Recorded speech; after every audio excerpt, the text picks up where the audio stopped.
Welcome back to Animal Crossing New Horizons. I'm dear darling, and shall we see what's going on on our lovely island of Fawnhollow today, where we'll I don't know, I came in very aggressive about where for really no reason, where we'll be talking about our usual business. Not usual business, we don't really have a usual business, I suppose. Our usual random nonsense. I don't really know what to talk about off the top of my head. I saw that Rivals of Aether 2 is coming out, which is pretty cool, and you might be like, oh dear darling, were you a big fan of Rivals of Aether 1? I mean, you talk about them fighting herds all the time, you know. I'm sure there's similarities as you're playing animals, it's a fighter game, they're both well designed and have a community behind them. The answer is I've actually never played Rivals of Aether, despite I've owned it for like over a couple of years, but we'll get into that in a sec. Hello everyone, right now in Fawnhallow at 6:09 PM on Wednesday, December 6th, 2023. For some reason I thought I said December 26th, and in a second in my mind I was like, I missed Christmas, despite the fact that obviously it's not December 26th, nor would it be that big a deal, I think, if I missed Christmas, but no, what I was going to say is Rivals of Aether 2 is coming out, which is cool. They seem like they've done the upgrade from pixel art to full-on 3D graphics, you know, still in their cartoony style. And honestly, it looks pretty good. There's a Kickstarter, and you might be like, are you going to back it? Maybe? I don't really know, because it's weird to think about it, because back in the day I used to follow so many like Kickstarter projects and like Indiegogo campaigns, etc., except for I was, you know, a teenager or like a preteen back then. I didn't have that much money to go, and I didn't even have a debit card to go spending it on backing random games, and never know if it would come to fruition or not. There's so many games I've seen come to pass where I was like, I want to back it but I can't. And now I'm an adult, I just, despite having like financial leeway to be able to back, you know, things I want, even to hire tiers. No, let's not go outrageous. I mean, I guess I could if I wanted to, but to me that would probably be a waste of money. Unless I really, really, really liked it. I don't have that much money to burn, but I have some money to spend on recreational things, I suppose. I just don't like. I don't even know about any like Kickstarter campaigns or backup things or backup Indiegogo campaigns or things that I want to back anymore, which is honestly the tragedy of the commons, or tragedy of aging, I suppose. Isn't it like, oh, what's that thing? It's like when you're a kid you have time and energy but no money, and then when you're an adult you have money and energy but no time, and when you're an adult you have time, when you're elderly you have time and money but no energy, or something like that, which I know is a very reductive way to look at things. It's just more like I feel like Kickstarters and Indiegogos and these like Kickstart campaigns, I suppose, in general have gotten like quite a negative reputation. Back when I used to follow them, they used to be significantly newer, so the, you know, people weren't as aware, I suppose, of Kickstarter scams, as they weren't as common, they weren't like an overwhelming force, etc. But nowadays it's, you know, does Kickstarter have a positive or negative connotation? I think it's basically kind of got like a semi-negative connotation. Well, okay, maybe not actually negative connotation, but it's the sort of thing where people are certainly a lot more wary about it nowadays. But there's also been like an absolute flood of things being attempted to be kickstarted on these sort of sites in the first place, which makes it very, you know, difficult to follow things unless I know outside of the Kickstarter campaign itself that it's something I want to support or, you know, follow or, you know, back. Where was I going with this? I don't remember. Apologies, a little bit of a pause. I remember I was talking about Rivals of Aether.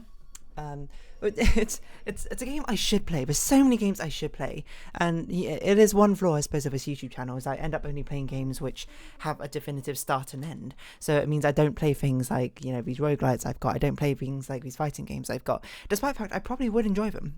Well, maybe to a certain degree. I don't really know that for sure, but I do tend to like a lot of games I end up playing. I mean, I tend to only really buy games that I think I will enjoy in the first place. But Rivals of Aether 2 is coming out, like it's been announced, and it looks pretty good. Like maybe this is the time to pick it up. Maybe this is time to back it. You know, let's see its starter goals. Let's see Kickstart. Yes, wait, hold on. Kickstarter Rivals 2. I think that's what it's called. They drop off Aether part, which is fair enough. 9 days to go. It's already quadrupled its goal. So good job, Barry, for Studios. Okay, so hold on. What tiers do you get? Supporter. Name and credits and Digital Rivals 2's wallpaper. Digital game. I mean, that's not bad. You actually get the game, you get to be a backer of it. I mean, it's also the sort of thing where I have faith in this company to actually pull off the Kickstarter goals and that sort of thing. They are an established force and company in the game creation world. It's always a risk when you're backing things which aren't necessarily, you know, renowned. Like I'm trying to think of things which come to mind. Like the one that comes to mind is definitely the Hive Swap thing from Homestuck, which had like it like absolutely demolished its goals, didn't it? And then like there was some like weird embezzlement going on or something with the company, and like it was in development, heck, shall we say, for ages and ages, and like someone was like siphoning funds out of it, and they lost like all the money. And then somehow they got a product out. They got like Hive Swap Act 1 or something out, which was, I heard it was decent. If short of anything. I don't know, Homestuck's been like changing hands over ownership for years and years now. The entire IP is like very confusing, despite what has ended up, well, despite for something which has such a strong, I suppose, internet prevalence in the early 2010s. Even now, to be honest, like it still has that holding power. I heard about that recently got revitalized. Like a new team's now undertaking Homestuck 2's like narrative direction or something, which whether that's good or not, I don't know. It's yet to be seen. So I don't know, if I were to pledge for about £24, that seems reasonable to get the game, as well as I have no idea what you're talking about. Horror. Ethereum Hero. Guaranteed beta access Rivals 2 retro skins for all characters and everything in the digital game tier. So it's basically the digital game tier plus skins. Collector's edition, you get an OST, Kickstarter exclusive DLC with backer number, early bird resto skin. What is going on? You get why about like 2 sleeping skins? Physical game pack. That's always pretty cool if you want the physical stuff. I'm not gonna lie about that. Oh, a hoodie. I mean, it's getting pretty expensive, £200. I'm not sure if it's really something. Plushies, £278 for these plushies. Hot damn. I mean, that's expensive. That's probably too expensive for. But I do like plushies. No, I can't justify that, especially because I've never played the game before. That seems ridiculous. I always like seeing these really high ones to see who actually springs for them. I mean, if I had money to burn, no doubt you would find me on these like really like high tiers of these Kickstarter things or things I want. Like, you know, I would like, I haven't even played a game. I'm gonna drop what's the highest tier thing? All gone. Super Backer 1 only ships to United States. Hand out the medals of first finals and attended dinner with a team. 8-person backer only special event. Someone's already bought that for $10,000. Skin in the game too. I would do that. I would just like drop money, be like, alright, get my skin in the game. Gotta get it, get my skin in the game. If anything, I would like to get like a character I designed in the game, but that's of course not particularly reasonable. $8,000, that's crazy.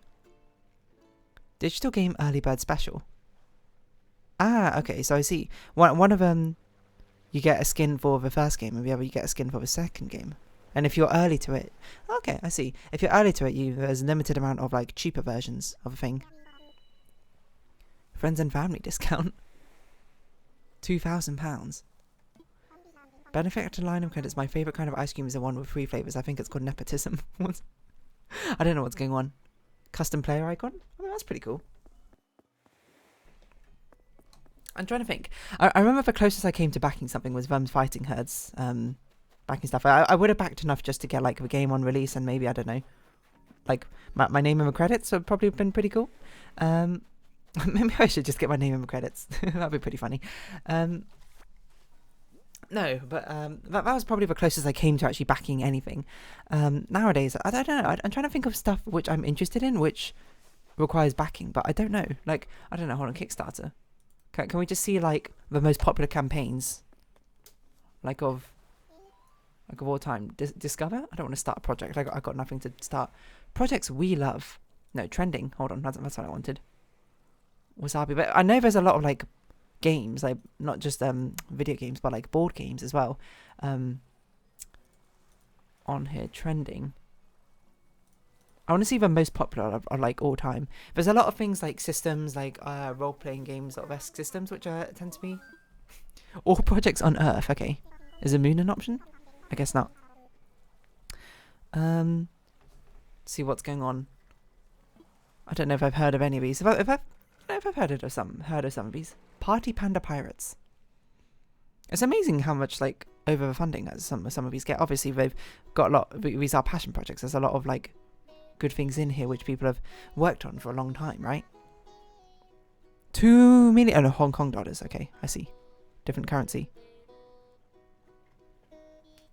I mean, I'm not going to say it's a bad thing, any of these like Kickstarter sort of projects. If anything, it's a great thing. You know, you're a small indie dev, you know, you're starting to scale up, but you know, the scope you have for what you want is just like you don't have enough funding behind it. It's difficult to get funding by like a large company for something like that. But instead, why don't Card Wars Adventure Time? Instead, you can just do a Kickstarter event sort of thing, and you know, get funding from the fans that way. A lot of like headphone things. I don't know. Mighty Morphing Power Rangers returns, new comic series, Undying Tales. Was this? Is this a book? I'm just trying to. It is a book. Okay. Mythologies are creatures on the verge of extinction. Oh, that's a cool concept. If you know, a bit grimdark, but I'm not sure grimdark. Maybe just grim. Normally is a well. Okay, grim has negative connotations, which I didn't mean. I'm more like sobering looking things. Oh. Simone Giertz, I heard about this one, about the folding coat hanger. I saw the video. I would say there's a lot of explicit things here and there. A lot of actual physical products. Like I feel like I'm much more aware of like the actual video game and like game-esque projects which go on. But there's a lot of like physical things. For ramen now.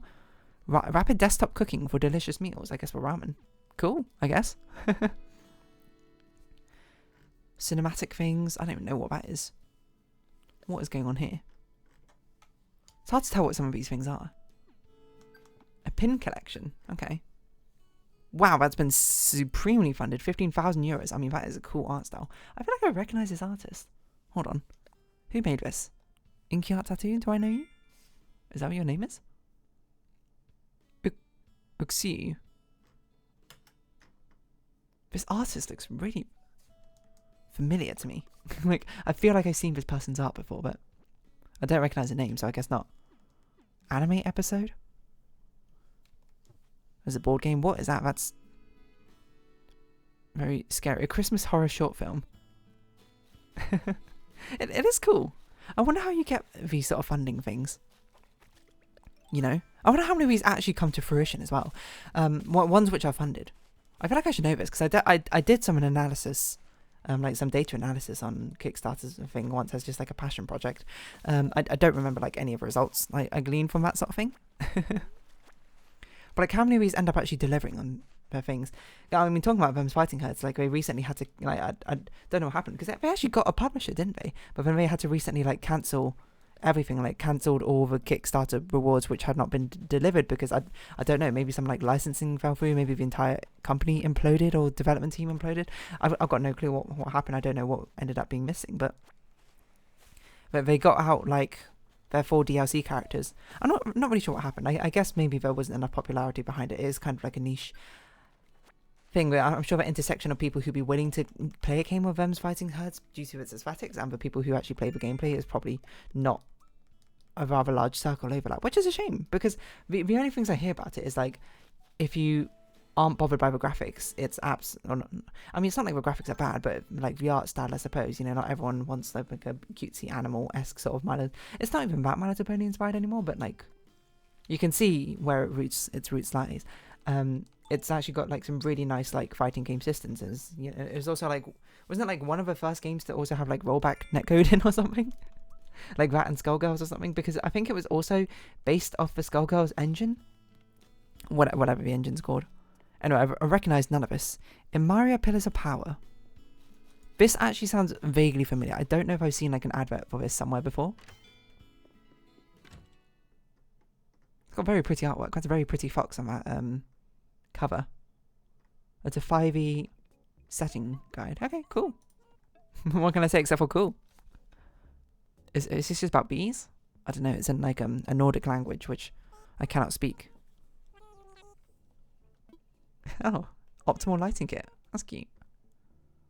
Maybe I should just be searching through video games. Maybe, because I'm gonna be honest. I'm not gonna back like a random headphones or something like that. Not to say that there's anything wrong with them. It's just more like I don't know anything about that sort of stuff. Games. All of games, sure. Yeah, what I was going to say was like, there's no way I'm going to back something which I have no idea about, I suppose, within its, like, the actual, not technological, but, sector it's trying to, like, market towards. You get what I'm saying? You get what I'm putting down? You pick up what I'm putting down? So Party Panda Pirates looks quite cute. I don't know what this is. Inspired by Mario Party. But like as a board game, I guess. This art style is quite cute as well. Yeah, it's how you sucker me in with these board games. It's like, give it like an interesting style or aesthetic, but you know, make it all about like critters or creatures, like woodland cute animals or something. That's why Root caught my eye in the first place. It was like, oh, it's a warfare game, but it's about cute little woodland animals. Interesting. I don't know, maybe I'll back Rivals 2. Award-winning puzzle game of Fox Mystics. Hold on. Puzzle game, you've got me hooked.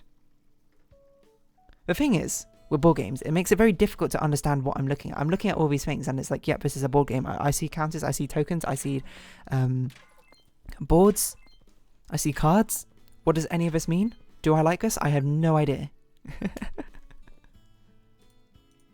Plus, I don't really have like a board game collection. Again, it sort of stems from the fact that I don't need a board game collection as of right now. Like, the friends who live near me, I suppose, you know, some of them like board games, but I think we tend to have a different appeal for board games. We don't have like an established like board game night or something like that. And the friends who really, really like board games, unfortunately, live far enough away from me, which makes it inconvenient to conceptually just like meet up physically for these board games. So we end up playing stuff online, you know. Plus, do I just have a time for this? I don't know. At some point, this theoretical D&D campaign, which my friends I'm sure want to play, I need to make it happen. I've actually got more time recently, so I should definitely work on it. Is Indiegogo still a thing, or is Indiegogo like not a thing anymore? I don't recognise any of these other like things being backed. Okay, I don't know. Maybe I'll back Rivals 2. Why not? It's a game I definitely want to see to completion. It's a game I want to get into, but I just have never gotten around to it, to be perfectly honest. So I have a sort of, I'll say morbid curiosity. It's definitely not a morbid curiosity. This is probably like a very safe curiosity. Let's see what your stretch goals are. 200,000. Wait, what do you want now? 600,000. Are you a UK-based company, or is this meant to be in pounds, or is this not meant to be in pounds?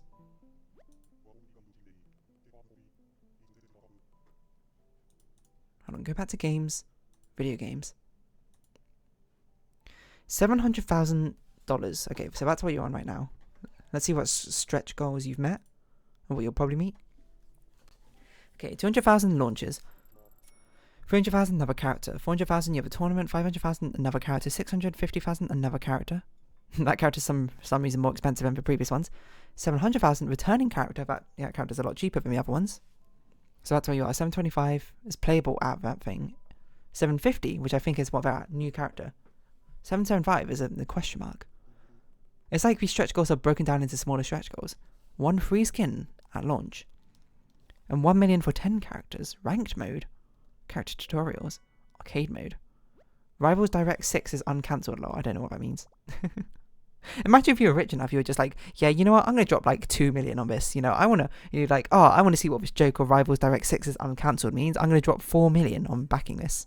That'd be crazy. I think though, if you want to do it at that point, you'd probably message the the developers directly and be like, hey, can we like work out an actual business deal here so we can be like your publisher or something, rather than just being just dropping a load of money on the actual like sort of Kickstarter campaign, which I will say that what an absolute baller move that would be. And the Rivals of Aether series has like it's not just like the game itself, it's got like a whole series. Like I know they have Dungeons of Aether, a sort of like dice rolling roguelite. They have that like puzzle game, I think, on the phone.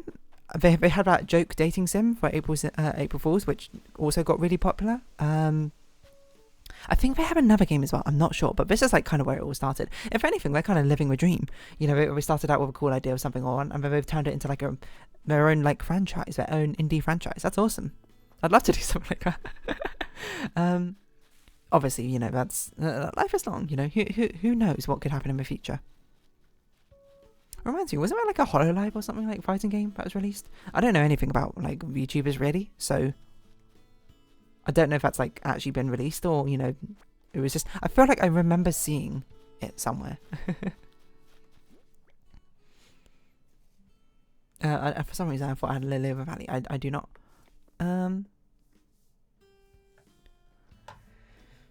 Q4 2023. Are hiring new engineers with Kickstarter funds to actually develop the game. Unfortunately, I'm very much not a video game developer, so cannot join you with that.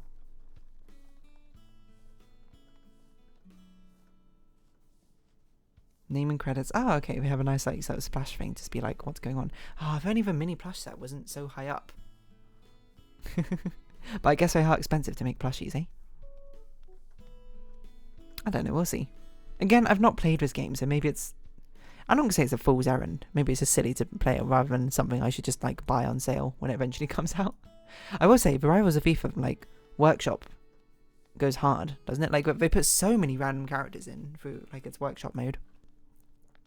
Like I don't know, like almost any character you can think of in popular media, well, someone's probably made like a workshop, like not even just like a workshop character, like a fully functional, well thought out, character designed workshop character for it, which is crazy. And did they also put like, I swear they put like some characters from the workshop in the game because they were like that good or something, which is crazy. Anyway, I'm going to wrap this episode up here. I don't know what I'm going to title this, like Kickstarter. I feel like I've talked about Kickstarter, but like I don't know, crowdfund campaigns. We'll see if I've spoken about that before. But anyway, if you have been watching, thank you very much. It's been Animal Crossing New Horizons. I've been Darling. Likes, comments, subscription, shares, greatly appreciated. Socials, Discord down below. Hope you see each other again. But for now, it's our farewell. So until next time, bye bye for now.